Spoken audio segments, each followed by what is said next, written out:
first part of that narrated lecture for chapter 17, and this is really just an overview. I don't want you to know the exact reaction. I did put everything on the PDF file because some students like to know all the details, but what I would like you to know is pretty much what happens when you mix different compounds. So ester and amide formation is when you have reaction of alcohol and amine with carboxylic acid. They both follow the same pattern and they result in a substitution of other group for the OH of the acid, and of course you have formation of a water molecule.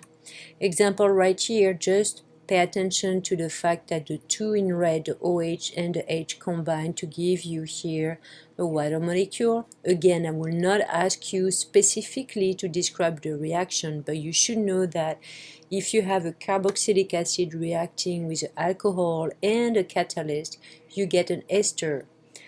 Same here, amide formation, you have a carboxylic acid reacting with amine and you get a amide. Esterification is also important.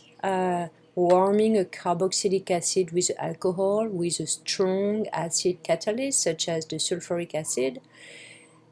Those are reversible reactions, and most of the time they reach an equilibrium with pretty much the same amount of both reactant and the product. Thus, example, if you have a carboxylic acid and alcohol, you are going to have here the end product that will be here ethyl butanoate, for example. Amide formation, pretty much the same. I would like you to know what happens if you have an end substitute amide, where they are formed by the reaction of a carboxylic acid and ammonia. You do need to know the formula for ammonia, NH3. So acetic acid will give you acetamide, which is a primary amide. I would just ask you, acetic acid and ammonia gives you what? You should answer primary amide.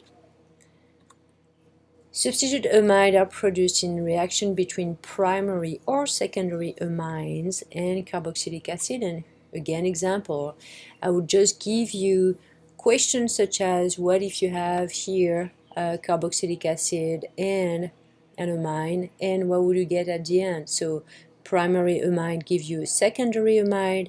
A secondary amine will give you a tertiary amide. I will not go into the details.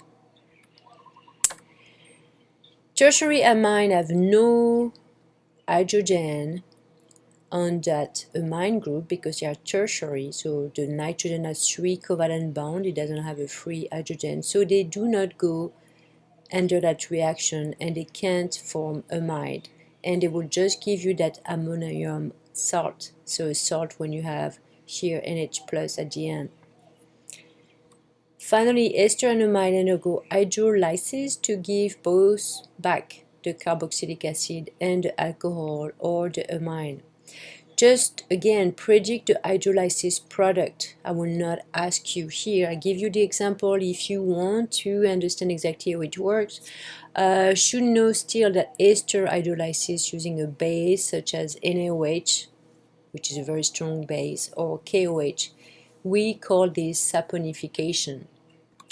And then finally, amide hydrolysis, where amide are pretty stable in water, but hydrolyzed with heating and the presence of a base or an acid can give you here an amide hydrolysis.